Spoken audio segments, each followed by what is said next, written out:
everybody, it's Sophie and Marco, Dish on the Movies, and we're on Alfred Hitchcock Week. We're a little overdue, but better late than never. Okay, too bad I don't have my sound effects, but today we are going to start reviewing Vertigo, released in 1958, starring Jimmy Stewart as Scotty Ferguson, Barbara Bel Geddes as Midge, Kim Novak as Madeline Elster, and Tom Helmore, a British actor, as Gavin Elster, Madeline's husband. I could probably sum up the movie in 2 sentences, which would give away the plot and the ending, but I don't want to spoil it for you. It's post-war San Francisco. A cop is chasing a bad guy who ends up on a rooftop. As the orchestra music revs up the tension, Scotty Ferguson, Detective Scotty Ferguson, who is trying to keep up, finally reaches the roof, but oh no! He slips and dangles several stories above the ground, holding on for dear life by his hands. Wow, he must be strong. What kind of face does he make him? A terrified face, because that is one of Alfred Hitchcock's trademarks are faces and close-ups of faces. And Jimmy Stewart is good at making a terrified face.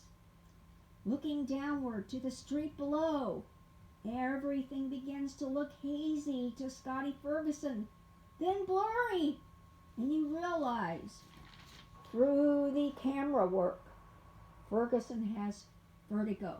In other words, he's dizzy. Ooh. As the cop hurries back and reaches out to save Scotty, he slips and falls over the edge. Ah! Now we move on to the next scene, which is in Midge's apartment. She's a designer or architect of some kind, drawing at a draftsman table. Ferguson is talking about retiring from the police force and about their past relationship, in which they were engaged for 3 weeks.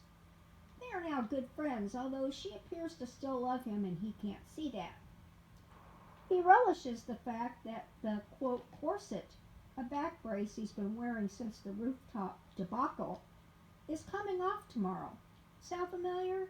Remember when Jimmy Stewart played a character who was laid up in his apartment in New York City because of the huge Stop cast it! You're trying to discredit this movie. he wore in Rear Window?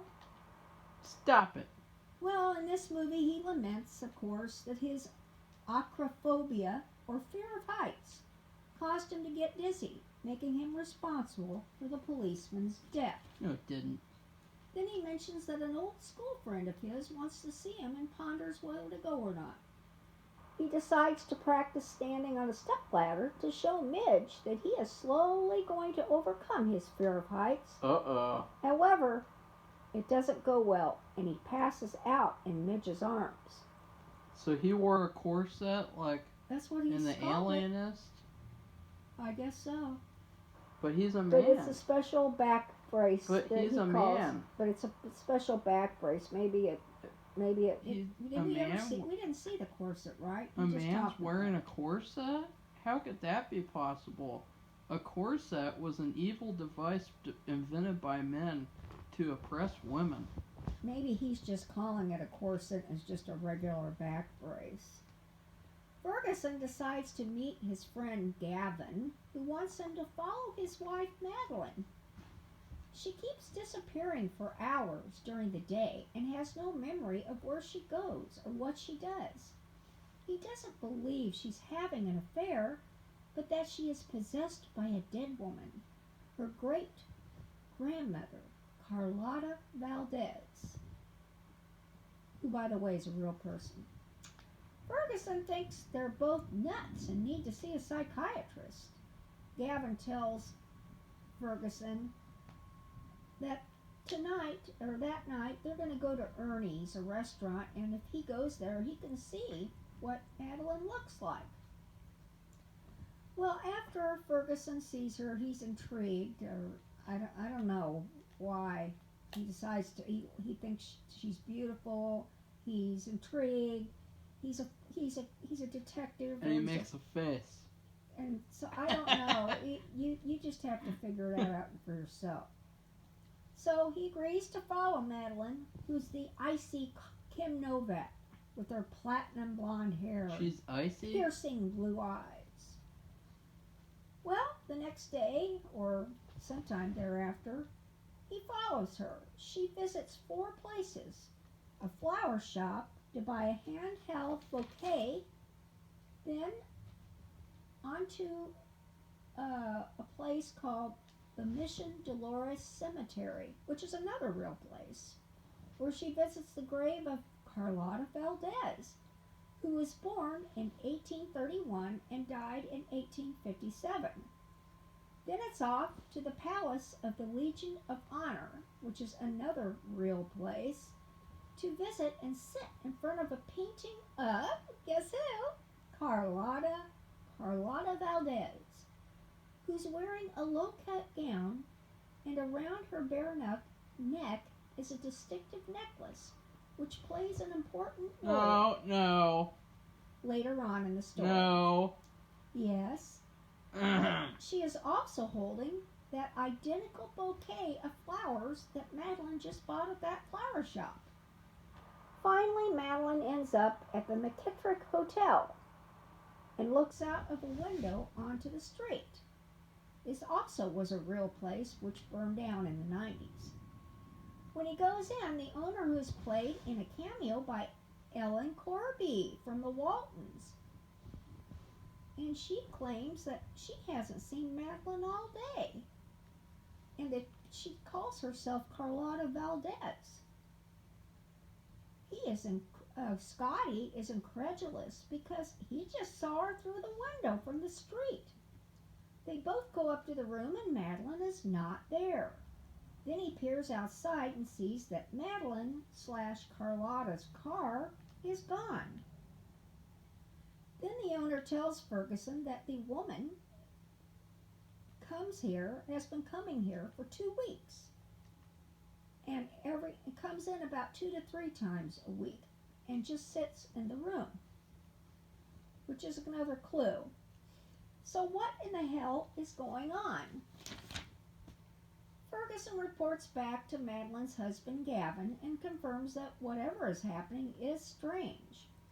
After that, he continues to follow her, and this time she drives to Old Fort Point in San Francisco, which is another real place. It's by the Golden Gate Bridge, by the way. Madeline stops at the edge of a precipice and throws herself into the water. Of course, Ferguson jumps in and saves her. Sound familiar?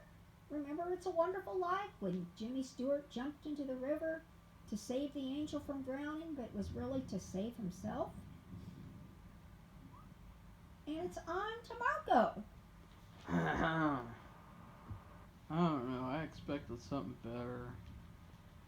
Because, Martin Scorsese says that this is the greatest movie of all time.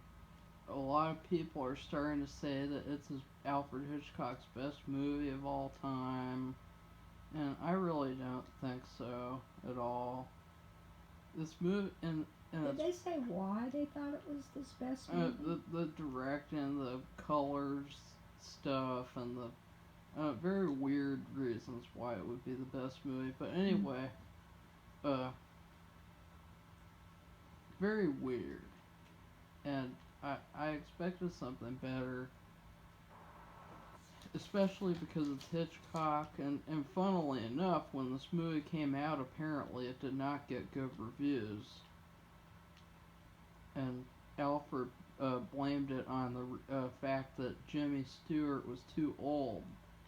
And even though her husband in the movie is older than Jimmy Stewart, which is even creepier and more pedophiliac than him and Kim Novak. And of course, both romance in this movie are very weird and awkward and are like pedophilia because of how old the men are and how young the women are. really creepy. And I wouldn't classify that under pedophilia. that's pedophilia. I don't think so. Yeah, it's No. disgusting. And I don't know. It's like an adult Scooby Doo episode where you have this mystery and it's really far fetched, and then you find out what it is, and it was like, oh yeah, I should have known that all along. The bad guy's just as boring and dull as a Scooby Doo episode villain, so go figure with that. Yeah, really not a very fantastic movie like everybody says it is. Do you agree? Do you agree with that? That it's like an overly long Scooby Doo episode? I don't know. Like, I haven't watched enough Scooby Doo. well, you know the formula. There's this really over the top mystery that nobody could ever believe that that's actually happening. Like Oh, there's yeah. a zombie, and then at the end It turns out to it be reveals to be something lesser than that. like really stupid, and that's what this true. movie is. And the first half was very boring and dull, and I actually wanted to turn it off because it was so boring. Jimmy Stewart was the best part of the movie. He did a really good job, even though He's great at making faces. yeah, That's probably why Alfred Hitchcock liked him so much as a leading actor. I wish that they had gotten a better female lead that wouldn't look so creepy with him, and the second half gets better at least. Wait a minute. Tell them about. He did want somebody else. You Oh yeah, told he me. wanted Vera Miles, but then we discovered that Vera Miles was just as old as she was, 29. But she was pregnant. So But she was pregnant, she couldn't couldn't do it. And So, and I think the reason is because Vera looks more like the woman who he got to play the stunt woman. Carolina in the portrait and the painting. You mean Carlotta? Yeah. Carlotta. Who's a real person in real life. The actress who he got to play her looks a lot like Vera Miles, so that's probably why with that. But still, the movie gets better toward the second half, and Safi agrees. She was very bored as well. Right, Well, Safi? I said that until after she attempted suicide off of, Old Ford Point, It got better from there. it got exceedingly better. Yeah. Because there's surprises, and he actually, and that, I'll call it the quote boring time, which is the lead up to this point. He left a few clues to what was going to happen later. And you have to, I've seen the movie a few times, several years ago, and I didn't remember how it actually turned out. So I wouldn't, but watching it again, I can recognize some of the clues. But I don't know, somebody watching it, like Marco, for example, watching it for the first time would recognize I the didn't clues. care. I was very bored, and I just didn't want to watch it. Well, the only thing you can say is that that whole section, it's at least 30 minutes, leading up to that attempted suicide is like putting everything into context. Because you'll see that as the movie goes on, what I'm talking about. Well, it's important, but it's just boring. Well, It's just there's nothing special to it. Like everybody says, it's this masterpiece, and I don't know and about it's that. just so boring to start off with. I think Rear Window is more of a masterpiece. Rear Window is better, but still the best Alfred Hitchcock movie is Frenzy. Well, I don't know if I agree with that. We haven't reviewed it yet, but we've also watched Lifeboat, and I think Lifeboat is probably his Lifeboat best is movie. his second best, I would say, of what I've seen. I'll have to watch Frenzy again and see what I think. We are going to review that one last, right? Yeah, save the best for last. Well, that's in Marco's opinion. But Well, if we you could were. Well, if you could hang on to to the attempted suicide. We were gonna do Rear Window, but we figured out that we're gonna do Rear Window for remake month, so Rear Window and Disturbia, so we couldn't do that for Hitchcock month. Right, we wouldn't want to drive people crazy. But if you can hang on, there will be a couple surprises, and I think the ending is a surprise. Real surprise. And I don't know if it's a good surprise, frankly, because it's not settling. You know how you like everything all neatly tidied up. I don't think it's very tidy. Well, I want to say two things. Number one, the third act really reminds me a lot of Twin Peaks: The Return's finale. Because spoilers, I don't know if you remember, but he goes to this alternate reality on accident, goes back in time, and he finds this woman named Carrie Page, and he says that she's Laura and she needs to go back home. And it really reminded me of that, how he was just like pressuring her to wear these clothes and pressuring her to do this and to go here and there to satisfy like what he thought she should do. And it really reminded me of the Twin Peaks finale. And Lost Highway, which is a movie I just saw a month or so ago, I think that movie is like a soft core like remake of Vertigo in some ways. I don't know. I've never seen it. But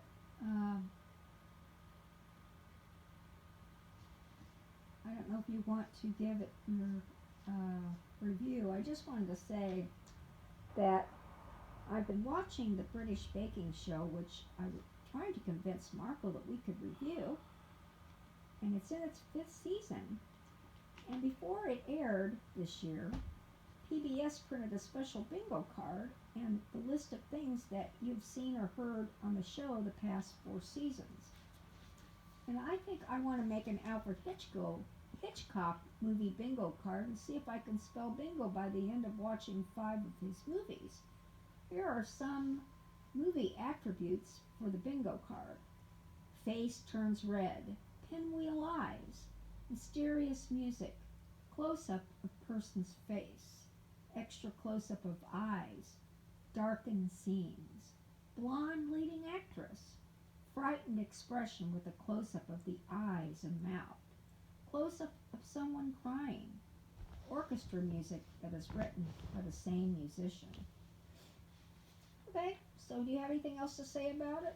Well, do you have anything to actually say about the movie?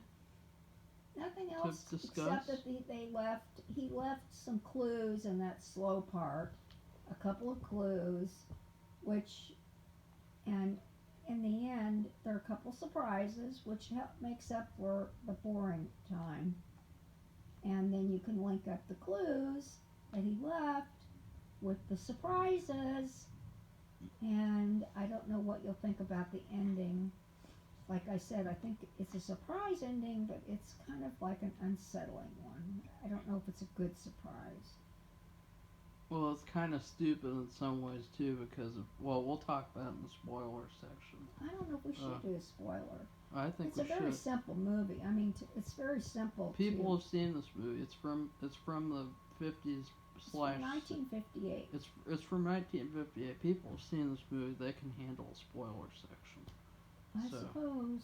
What do you rate this movie, Sophie? Well, I'll give the movie a waffle with maple syrup, butter, and strawberries, but leaving out the whipped cream, which they usually put on a waffle like this, because the ending was another surprise, but an unwelcome one, in my opinion. And the first 30 minutes were slow, although important for storyline context. For these 2 reasons, I omitted the whipped cream from the waffle. Okay? Alright, what am I gonna give the movie? I don't know. What do you think? I don't know. I'm really unsure about this one. This is hard. How about popcorn without the butter? No, I'm not doing that. Yeah, but that would be good though. I'm not saying the movie's bad. I'm just saying, everybody keeps praising it, and nobody talks about the flaws in the movie except for weirdo people who think that it's a sexist movie or something bullshit like that. I'm not saying that. I'm just saying that this movie has flaws, and it's not Hitchcock's best movie. It is Jimmy Stewart's best Hitchcock movie that I've seen. His best performance. He's really fantastic. So I guess I have to give him. Stop fondling around with that stuff. It's screwing up the sound. So I think I'm gonna give this movie.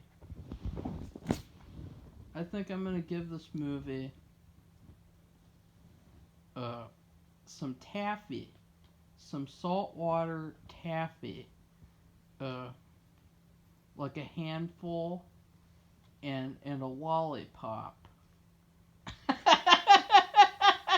Because, okay, I don't know how to explain it very well, but I just felt like I had to give this movie saltwater taffy and a lollipop. So I can't explain this one. I'm not just giving it something random either. The taste of saltwater taffy came to my mind when thinking of this movie and thinking of the different ingredients. And I don't know, maybe the lollipop represents the second half of the movie, how it gets better. The saltwater taffy, I don't know. I'm really confused about it. Because on one hand, I like the movie a little bit through the second half, but on the other hand, it's very underwhelming to me, and it's not Hitchcock's best movie like everybody says it is. So that's what it is: saltwater taffy and lollipop.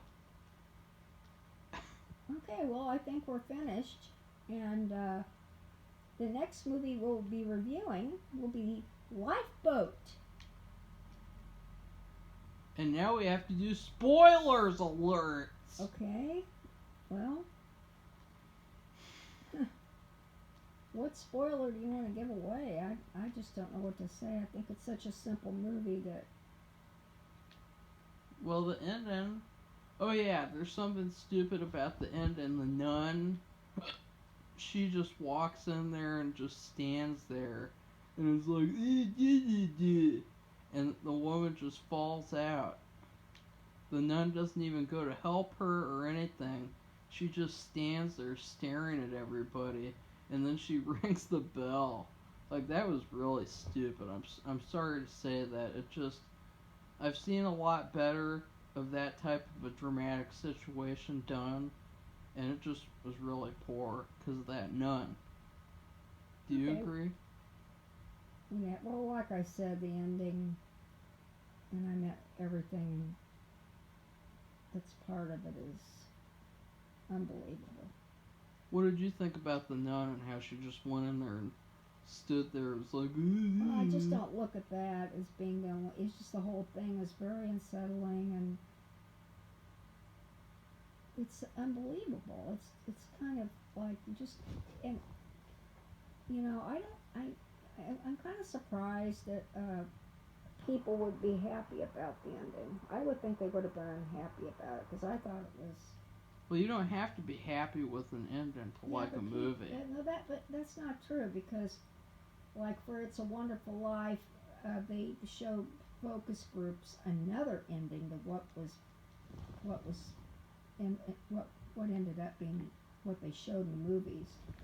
And people were so upset that they changed it.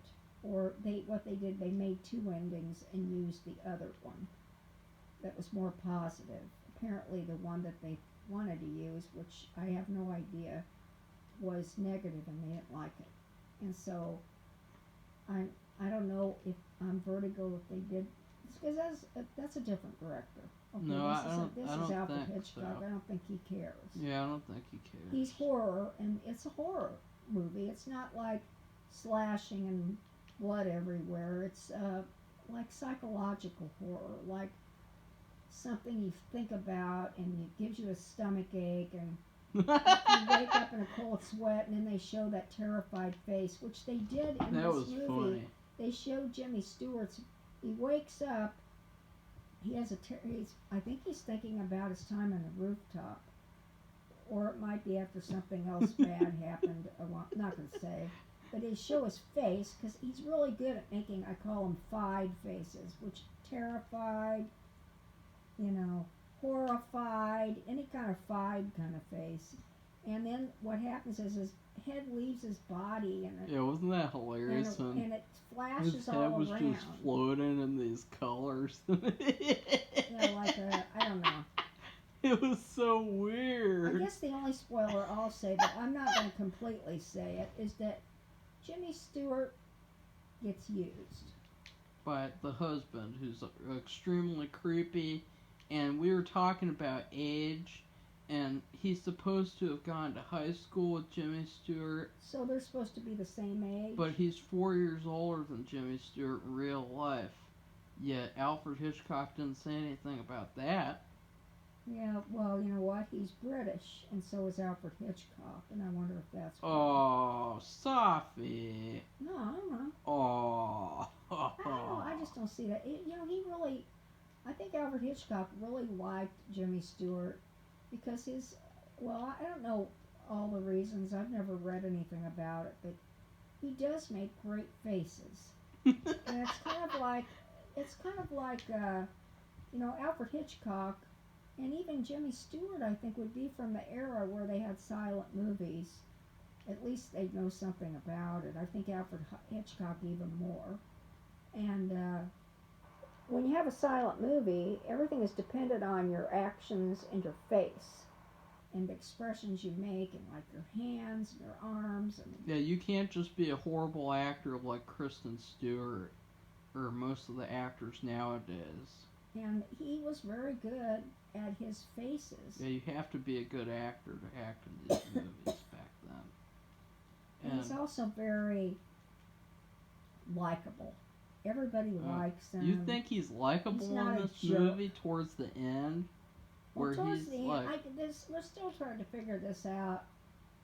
But I don't want to give it... I don't know if I want to give it away. It was really funny how he's just sitting there like dictating the clothes she's gonna wear, and the woman kept saying, "You certainly know what you want." And he's sitting there and that was great, but still he's unlikable. And even Jimmy Stewart, the actor, said that it was very and because I know people might criticize that I'm saying that he's a pedophile in this movie, but it's true.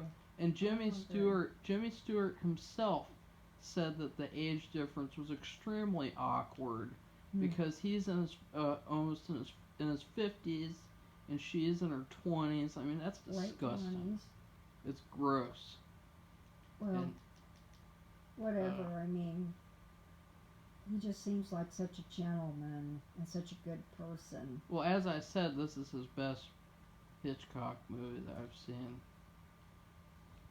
Yeah. Okay, well, I think that's enough spoilers. And the villain for this movie, the quote villain, by the way, he's horrible. He's dull. He's boring. He's not even in the movie hardly. He gets away. You don't even know he's a villain. Until the very end. Until the very end. Which is dumb. Because here's the thing. I think that the reason why this movie's ending doesn't work is because it's shocking and it takes about 2 seconds out of the movie. Yeah, it's very short. But then you have Lost Highway. And Lost Highway did the exact same thing. But it did it for like 20 to 30 minutes at the end. And so you had time to digest it and fully understand what was going on and why it was going on. But in this movie, it just comes and just the movie's over. So that's the reason. Do you agree with that, Sophie? Yeah, but I've said that it's not right. It's unsettling. It doesn't seem like, you think that it is going to reach some kind of closure. It's almost like you're at this point where, okay, everything has meaning, and it's all coming to a conclusion and it makes sense, and then this thing happens, and it's like, what the hell just happened? It's not settled, and it's not good. I think that ending might have worked better, like if they did in Lost Highway, where you get that same moment, but then there's still like 25 more minutes where there's more stuff and there's more closure to it. I don't know. I bet you have to think about. Of course, I don't want to say anything about what happened, but you got to think about why. What if there had been more to the movie? What would have happened? What could they have done? It's an interesting thought. And could they have done more? And what could they have done? And how to do it? Probably anything, because the ending is poor. Or just changed it, where what happened didn't happen. Because something else happened. Then you have Frenzy, and Frenzy kind of almost has some of the same elements from this movie, but in that movie everything is resolved. So you're not left with an unsatisfied feeling. This short, tiny little moment, this shocking moment. You know what would have been more shocking? What? If what happened to him. What do you mean? Well, you know what happened. What happened, Sophie? Well, we're not going to say, are we? Instead, it happened to him. What would that have done? I know, just completely thrown everything. And then you would see more horrified faces. Well, no, this is what would have happened. Okay, spoiler. It wouldn't have been his horrified face. It would have been somebody else's. You're missing this. What if he lands on his back and he's just frozen with the horrified face? It just says the end over his face. Well, he's like, I'm dead. Or he lives. Because in Rear Window, he did fall out the window. He did the same kind of thing where he's hanging off the window and but weren't they down the there? camera. Didn't they kind of catch him? Or? No, they didn't catch him. No. He fell right into the garden. Oh, well, see, falling here, you would fall on rock, like concrete or bricks. No, the roof. Or something. Oh, the roof. Well, it's still a very hard substance. It's not carpeted grass or flowers or dirt. It's like in Rear Window. This was hard. Something I hard. think the point of the symbolism though is that she wasn't the person that he wanted her to be, because that person that she created wasn't real, and so she was never gonna be with him happily anyway. So it's obviously good that she fell to her death. Well, or also she just left. The fact that he was used to do something illegal, and he is a police officer. He was a detective for 1,000,000 years until he retired. I don't think he could live with himself to be with somebody who's an accessory to murder. I think it would have been cool if he pushed her off. No, that wouldn't. I just don't see that. I don't see how he could have done that. Because he's pissed off. It's antithetical. It doesn't matter. He was so mad. It doesn't matter. He was yelling at her and screaming, and he knows that she conspired with that creepy older guy to commit murder, and so he could have just pushed her off and been like, oops, make a terrified face, no. and then he could have become a rogue agent and go after that guy on his own. Yeah, that would have been track interesting. That guy down. Because that guy he's the main bad guy because he's used his friend and he used this girl. So he's been using everybody to do what he wants. And we should also And get away with clarify it.